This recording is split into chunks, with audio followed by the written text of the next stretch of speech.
નમસ્કાર, હું છું ચંદ્રિકા પુત્રી નિરાલી મહેરિયા અને આપ સૌનું સ્વાગત છે અમારા વિશેષ કાર્યક્રમ અખબારોની ચટરપટરમાં, જ્યાં જોડાયા છે દરરોજની જેમ અમારા સહયોગી અનિલ પટેલ.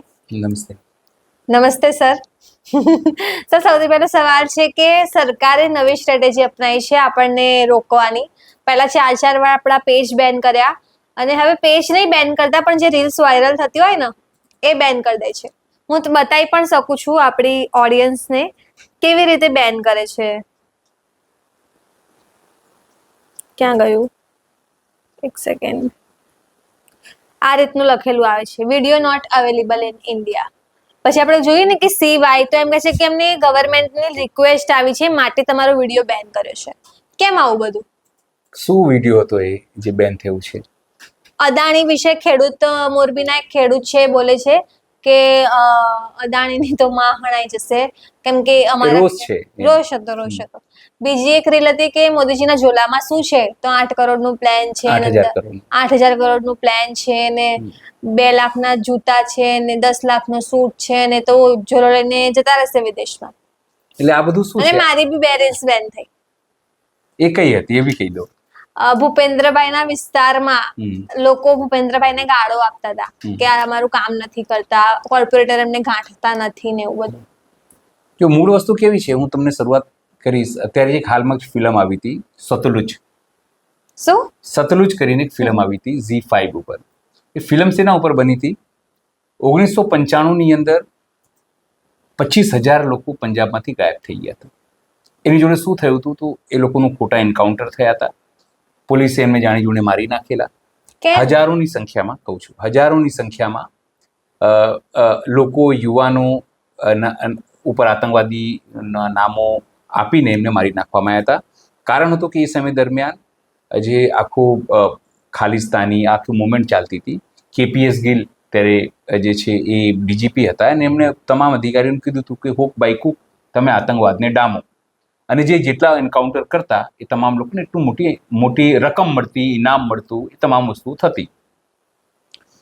એમાં એક વ્યક્તિને ખબર પડે છે, કેમ કે એમની સામેવાળો એક દીકરો ગાયબ થઈ જાય છે અને પછી આખી ફિલ્મ એના ઉપર છે કે વ્યક્તિ જાય છે, તપાસ કરે છે, માહિતી માંગે છે, માહિતી ભેગી કરે છે, લાકડાઓની પહોંચ ભેગી કરે છે જ્યાં સળગાવવામાં લોકોવામાં આવે છે. પછી અચાનક એ વ્યક્તિને પણ ઉપાડી લેવામાં આવે છે અને સતલજ નદી જે છે એમાં એની બોડી ફેંકી દેવામાં આવે છે. અને પછી એની ફેમિલી જે રીતે આખી લડાઈ લડે છે અને પછી CBI તપાસ થાય છે. CBI તપાસમાં આખી વસ્તુ બહાર આવે છે. એ ફિલ્મ બની 3-4 વર્ષના મહેનત પછી એ ફિલ્મ બને છે. એ ફિલ્મ રિલીઝ થાય છે.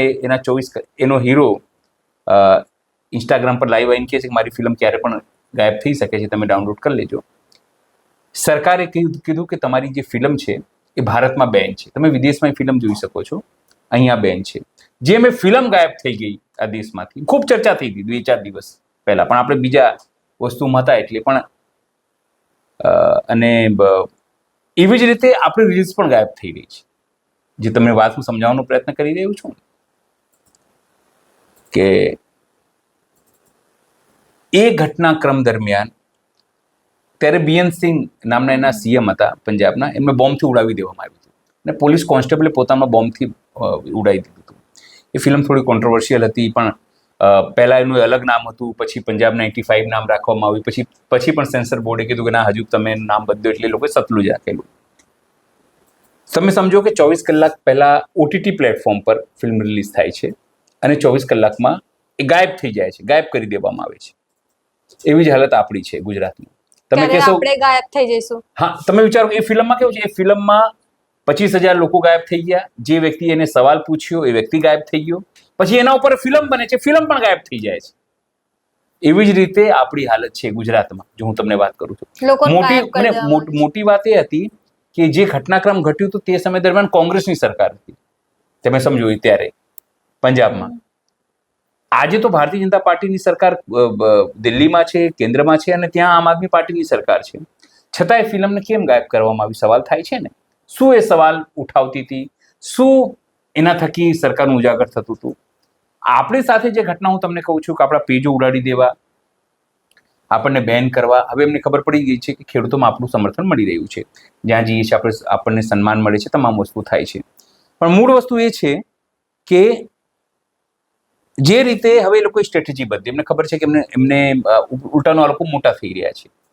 હવે મોટા થાય તો સરકારને વધુ નુકસાન થાય, તમારું નામ થઈ રહ્યું છે. તો હવે એ લોકો શું કરશે કે તમારા વિડીયોઝ, જે સારા વિડીયોઝ ચાલે છે, સરકારને, ભાઈ લોકોની સરકાર છે, આપણે લોકશાહીમાં છીએ, આપણે હિટલરશાહી તો છીએ નહીં, કે પ્રેસિડેન્શિયલ રૂલ તો છે નહીં, કે રાજાશાહીમાં તો આપણે છીએ નહીં. પ્રેસિડેન્શિયલ રૂલ છે, એટલા માટે આપણને એવું લાગે છે કે પ્રેસિડેન્શિયલ રૂલની અંદર તમે લોકોને દબાવો, હિટલરશાહીમાં દબાવો, તાનાશાહી, મુસોલિની, નાઝી, આ બધામાં થાય. પણ તમે લોકશાહીમાં રહીને જો આવી રીતે વિડીયો ગાયબ કરો, લોકોની અવાજ, તમે અમારી અવાજ નથી કે ગાયબ કરી રહ્યા. એ અનિલ પટેલને, નિરાલી મહેરિયાને કે સોએનસોને શું મતલબ? કાલ ઉઠીને બીજો વ્યવસાય કરીશું. પણ તમે જે લોકો પોતાનો વાત વ્યક્ત કરી રહ્યા છે, એ લોકોનું તમે અવાજ ગાયબ કરી રહ્યા છો. તમે કે હું નથી બોલતા, આપણે શું કરવા પડે? જો હું નિરાલી પહેલા દિવસથી તમને કહું છું કે આપણે નરેન્દ્ર મોદી હોય કે પીએમ તરીકે કેજરીવાલ હોય કે પીએમ તરીકે રાહુલ ગાંધી હોય, આપણો વિરોધ સિસ્ટમથી છે, ચહેરાથી, પાર્ટીથી આપણો કોઈ વિરોધ નથી. આપણો વિરોધ સિસ્ટમથી છે કે સિસ્ટમ બદલવી જોઈએ. क्या ना, हो गई है पीर पर्वत सी पिघलनी चाहिए, इस हिमालय से कोई गंगा निकलनी चाहिए, तेरे सीने में न सही तो मेरे सीने में सही, हो कहीं पर आग लेकिन आग लगनी चाहिए. બસ વાસ્તવિકતા આટલી જ છે કે આ સિસ્ટમ બદલાય, લોકો પ્રત્યેની લાગણી બદલાય. પોલીસ સ્ટેશનમાં જતા લોકોને બીક ન લાગે ફરિયાદ કરતા. પોલીસ તમારે ઘર આવે તો તમને એવું લાગવું જોઈએ કે મારી મદદ કરવા આવ્યા હશે, તમને ન લાગે કે પોલીસ મને ધમકાવશે. 4 રસ્તા ઉપર વાહન ચાલકોને ઊભા રાખીને ગાડી લાફાલાફી ન થાય. પોલીસ રોકે તો તમને સેફ ફીલ થવું જોઈએ, અસુરક્ષિત નહીં. આપણે વ્યવસ્થા, લોકો કલેક્ટર કચેરી જાય તો તમને ખબર છે ભ્રષ્ટાચાર વગર કામ નહીં થતું. કેટલાક લોકો એવું કીધું કે અમે પોલીસમાં કામ કરાવવા જઈએ તો પીઆઈ જેવા અધિકારીઓ મજૂર પોલીસ દારૂનો ખંભો માંગે છે. આવી વસ્તુનું નિર્માણ ન થાય, સ્થિતિનું નિર્માણ. આપણો એ સિસ્ટમનો વિરોધ છે, તમે સમજો. આપણે ન તો વડાપ્રધાન નરેન્દ્ર મોદીનો વિરોધ છે, ન તો અમિતભાઈ શાહનો વિરોધ છે, ન તો ભારતીય જનતા પાર્ટીનો વિરોધ છે, ન તો જગદીશ પંચાલનો વિરોધ છે. શેના માટે હોય? એ લોકો સિસ્ટમનો પાર્ટ છે. એક વાત તમે સમજી લો, જ્યાર સુધી પોલિટિકલ સિસ્ટમ નહીં વિચારે, આપણે તો બોલીશું, ત્યાર સુધી આ થવાનું નથી. આપણા વિડીયો બેન થઈ રહ્યા છે તો શું એ આપણા વિડીયો બેન થઈ રહ્યા છે? ના, તમે લોકોનો અવાજ દબાઈ રહ્યા છો, તમે લોકોનો અવાજ ગાયબ કરી રહ્યા છો, તમે આ લોકશાહીમાં લોકોને બોલવા નથી દઈ રહ્યા, સવાલો ઉભા નથી કરવા દઈ રહ્યા. લોકશાહી તો કે છે અલગ અલગ. તમે વિચાર કરો, મદ્રાસ કોર્ટ હોય, પંજાબ કોર્ટ હોય, આ મહારાષ્ટ્ર હોય, કે છે કે વડાપ્રધાન નરેન્દ્ર મોદી, અમિત શાહ, પીએમ, સીએમ, કોઈનું તમે આલોચના કરો, કોઈ દેશની આલોચના નથી. આ લોકોની એક્સપ્રેશન છે કે તમે જે કરી રહ્યા છો એ લોકો વચ્ચે ભાવના છે અને એના ઉપરથી રિએક્શન આપી રહ્યા છે. અને આપણા ઉપર પબ્લિક રિએક્શન છે, જે સરકારે બેન કરી રહી છે જે વિડીયોઝને. જી સર, કાલ ઉઠીને આપણે બી ગાયબ થઈ જઈશું. તમે સમજો, જેમ પેલી ફિલ્મ ગાયબ થઈ ગઈ, આપણો પેજ ગાયબ થઈ જાય છે, કાલ ઉઠીને સરકાર આપણને બી ગાયબ કરી શકે છે. એટલે હું મારા ખેડૂતોને કહું છું કે જો અમે અમારું કામ કરી રહ્યા છીએ, તમને તમારું કામ કરવું પડશે, તમને જાગૃત રહેવું પડશે. કારણ કે સરકાર જો આજે તમારો અવાજ ગાયબ કરી રહી છે, કાલે તમને પણ ગાયબ કરી શકે છે, તમારા ધરણા પ્રદર્શનને પણ ગાયબ કરી શકે છે. કારણ કે કોઈ પણ સરકાર હોય, અને હવે ચૂંટણી આવી રહી છે એટલે વધારે થઈ શકે છે. એટલે હું તમને કહું છું કે ટૂંક સમયમાં અમે લોકો અમારું ક્રાઉડ ફંડિંગ જે છે એની જાહેરાત કરીશું. એમાં તમને જે યથાસ્થિતિ હોય તમારો ફાળો આપજો. કારણ કે મેં તમને ના કીધું કે સૌથી મોટી તકલીફ અમને આર્થિક હોય છે. એવું નથી કે અમારે કવરેજ નથી કરવું, દરેક ખેડૂતોની, મિત્રોની, લોકોની સમસ્યાઓની કરવું છે, પણ અમારી પાસે અમારી આર્થિક લિમિટેશન જે છે આવી જતી હોય છે. તમે પાન મસાલો ખાઈને થૂકી દો છો, તમે બીડી પાન કરી દો. એક સારા સમાચાર, તમારા અવાજ લોકો સુધી પહોંચે, એના માટે શું તમે 2-5 રૂપિયા ખર્ચો નહીં કરી શકો? કરી શકો છો.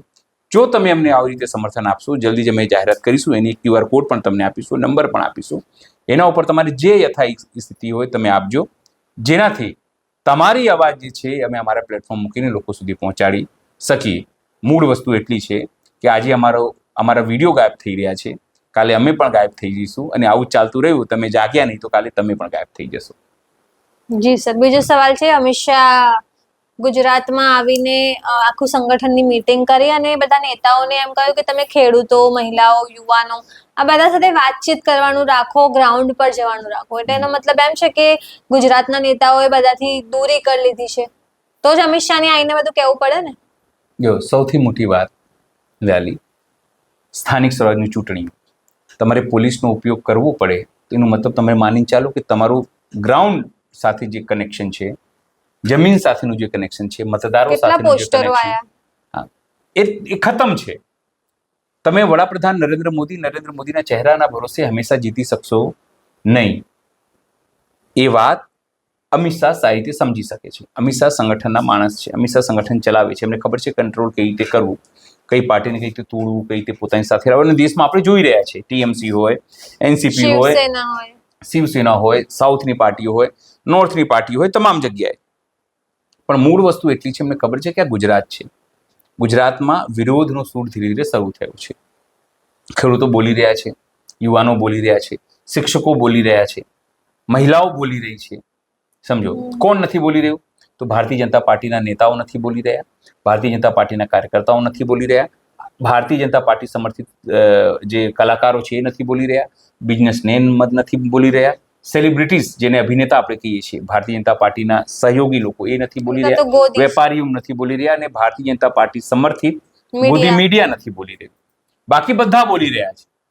એક એક વ્યક્તિ બોલી. મને, હું જ્યાં જઉં છું ખેડૂતોની અંદર, કોઈ મને એવું નથી કહેતું કે આ સારું છે, આ સરકારમાં ખૂબ ચંગાસી, કોઈ નથી કહેતું. કાલે હું જગન્નાથ મંદિર પર લોકોનું રિએક્શન લેવા ગયો હતો. ત્યાં મને એક મોરબીના ખેડૂત મળ્યા. એમણે મને એવું કીધું કે આ અદાણી અંબાણીની સરકાર છે સાહેબ, હવે ભગવાન કંઈક સાંભળે તો સારું. આ સરકાર ઉપર મને ભગવાન એમની સાથે નથી, એટલે તો અયોધ્યા હાર્યા, રામ મંદિરમાં ચોરી થાય છે, મતલબ કોઈ જગ્યાએ જો, પણ તેમ છતાં હજુ પણ ભગવાન તેમની સાથે છે તો સત્તા આવે છે. ભગવાન એટલે કોણ? આપણા દેશમાં લોકશાહીમાં ભગવાન એટલે ઇલેક્શન કમિશન. હા, અત્યારે આ લોકો ભગવાનની જે આખી લોકોના વોટથી નથી જીતી રહ્યા, ઇલેક્શન કમિશનની મદદથી જીતી રહ્યા છે. બિલકુલ, હું તમને કહું છું, એ તમામ પ્રકારના આરોપો છે. ઇલેક્શન કમિશન લઈને પણ આરોપો છે, વિપક્ષે આરોપો લગાવ્યો છે, પણ ઇલેક્શન કમિશને તમામ આરોપોને નકારી કાઢ્યા છે. એ પણ એક હકીકત છે. ભારતીય જનતા પાર્ટીના લોકો હંમેશા કહે છે કે જ્યારે પણ વિપક્ષ હારે છે ત્યારે ક્યાંક ઈવીએમ, ક્યારેક ચોરી, આ બધી વસ્તુ કહે છે, પણ લોકો વચ્ચે જતા નથી. એક વાત હકીકત છે કે વિપક્ષ પણ લોકો વચ્ચે જતું નથી. ગુજરાતમાં તો વિપક્ષ એટલું કમજોર છે. હવે પ્લીઝ તમે વિપક્ષની સાઈડ ના લેતા, પણ આઈ ફીલ કે વિપક્ષ બહુ જ કમજોર છે. ના, વિપક્ષની સાઈડ લેવાનું હોતું નથી, એ વાત સમજી લો. તમારા ઘરમાં બે બાળકો હોય, એક કમાતો હોય, એક ન કમાતો, તો હંમેશા લોકો જે કમાય છે ને એની સાઈડ લે છે. તો અત્યારે કમાતો પૂત કોણ ગુજરાતમાં? તો ભારતીય જનતા પાર્ટી. એટલે લોકો એની સાઈડ લે છે. એનો ખર્ચો દેખાય છે, દર મહિને કમાઈ લાવે છે, કરે છે, સત્તામાં છે. જે નથી કમાતો લોકો એને ગાળો આપે છે.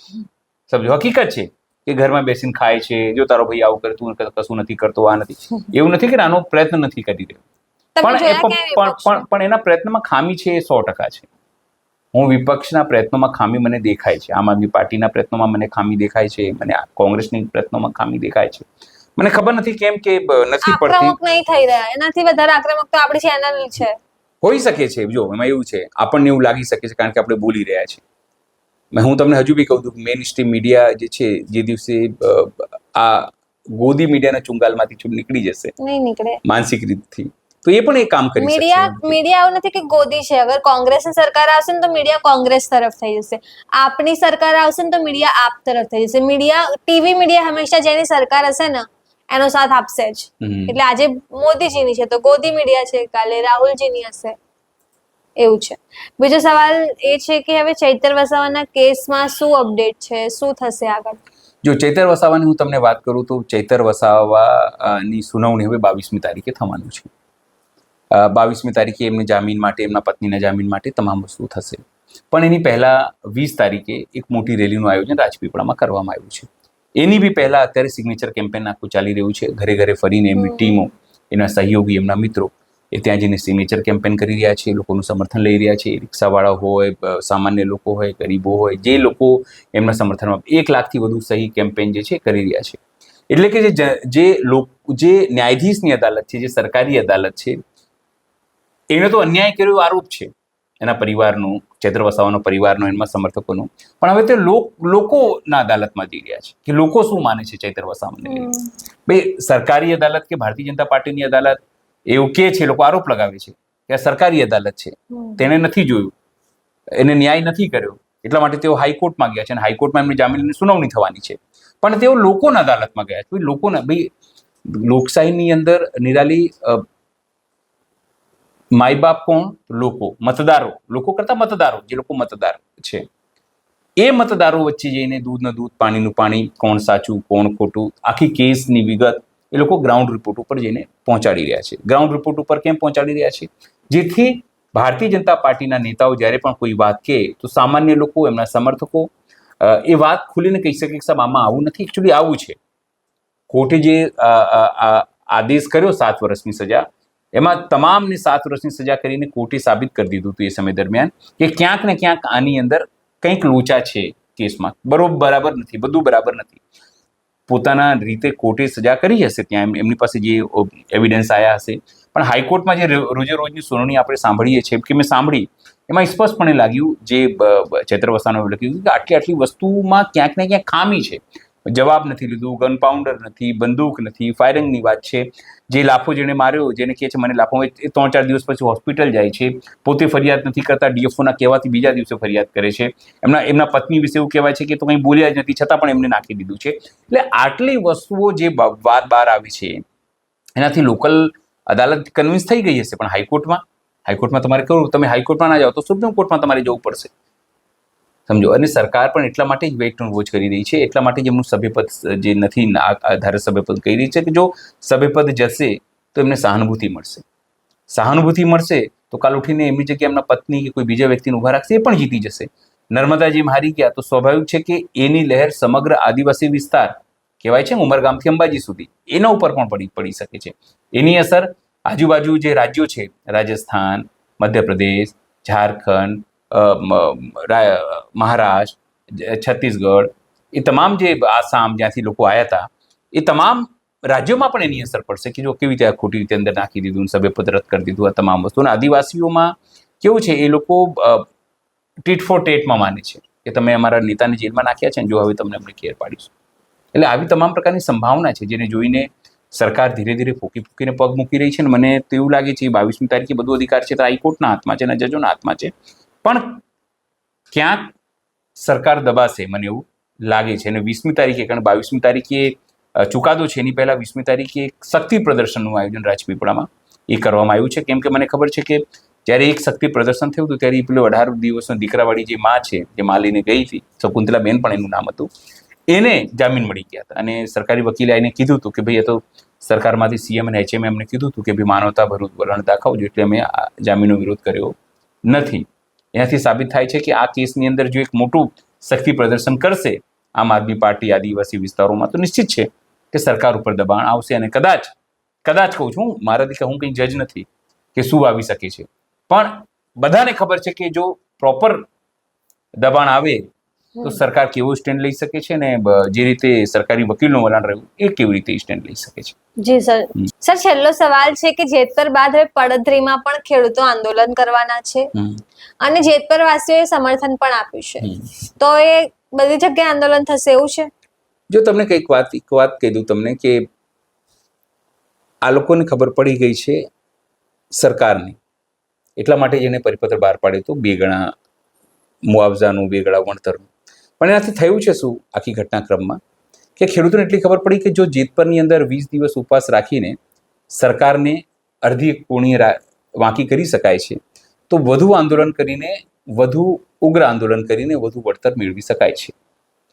મૂળ વસ્તુ એટલી જ છે કે હવે ધીમે ધીમે જે આંદોલન છે, તમે કીધું તો પડધરી તો 3 દિવસ છે, સમજો આજ 17, 18, 19, 18મી તારીખે કાલે મોરબીમાં રાત્રે બહુ મોટી સભા છે, એને પછી સરદાર સેના કરી રહી છે, નિલેશ એરવાડિયાના આગેવાનીમાં થવાની છે. એ લોકો થોડા વધારે આક્રમક થવાના છે. જે લોકો જે રીતે વાત કરે છે કે ભાઈ અમે ખેતરોમાં જઈને જે કાઢી નાખીશું એમના જે ભંગાર પડ્યું હશે કે જે સામાન પડ્યું હશે કંપનીનું, એના મજૂરોને બગાડી દઈશું, જો પોલીસ આવશે અને અમારા ઉપર અત્યાચાર કરશે સામે અમે પણ જવાબ આપીશું, એ બધી વસ્તુ કે છે. પણ મૂળ વસ્તુ પડધરીની વાત છે. પડધરી તમે જુઓ, તમે ડરણમાં જોયું, ડરણમાં બી કેવું છે અત્યારે બ્રેક છે. તમે માનો કે અત્યાર માટેની એ બ્રેક છે, એ નથી, એ વિરામ નથી થયું હંમેશ માટે, એ વિરામ છે, એ પરિણામ નથી. તો ત્યાં પણ એ થઈ શકે છે. સાથે સરગવાડાની વાત કરીએ ધોળકામાં, ત્યાં પણ આંદોલન ચાલી રહ્યા છે. આખું એપી સેન્ટર જે છે તે સીધી રીતે વાત કરું તો એ જેતપર બની ગયું છે. નેહુલ અમૃતિયાજી કાલે ત્યાં જવાના છે. પડધરીની તમને વાત કરું તો હવે ગામે ગામ જેતપરની સ્ટાઇલમાં હવે આંદોલનો થશે. કેમ થશે કે બધાને એક જ છે કે ભાઈ તમે થાંભલા માર ત્યાં નાખો છો, અમારી બાપદાદાની જમીન છે, અરજીત કરો છો, થાંભલા નાખો છો, ઉપરથી વીજળી પસાર થાય છે અને તમે યોગ્ય વળતર પણ નથી આપતા. 25 વર્ષ માટે તમે લીઝ પર લો છો. સરકારી કામ હોય, ખેડૂતોની એક જ વાત હોય એ સારી હોય છે કે સરકારી હોય તમને કોઈ વાંધો નહીં, પણ તમે પ્રાઇવેટ કંપનીઓને ફાયદો કરાવી રહ્યા છો. એક મહત્વપૂર્ણ બાબત તમે કીધું ને કે તમે અદાણી લઈને રીલ્સ બનાવી, એ પણ સરકારે બેન કરી. અદાણીનો આટલો પ્રેમ કે અદાણીની રીલ માટે આપણી ચેનલ બંધ કરાવી, એટલે એ રીલ્સ બેન કરાવી. એટલે કેટલું પ્રેમ છે કે એક રીલ્સ પણ વાયરલ થવી જોઈએ નહીં અદાણી લઈને.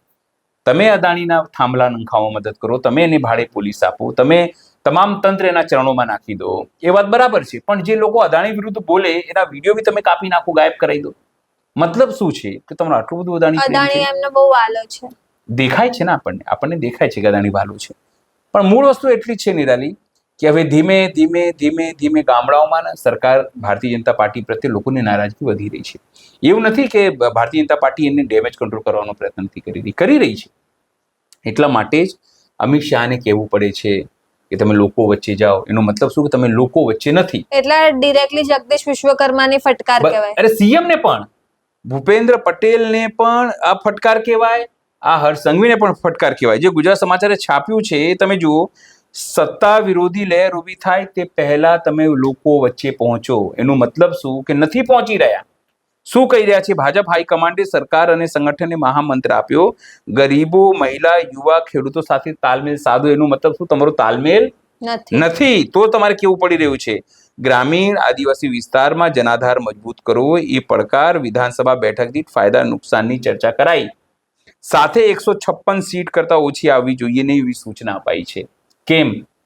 મને ખબર છે કે ગુજરાતના ગામડાઓમાં આગ ભભૂ રહ્યું છે. આવશે 156?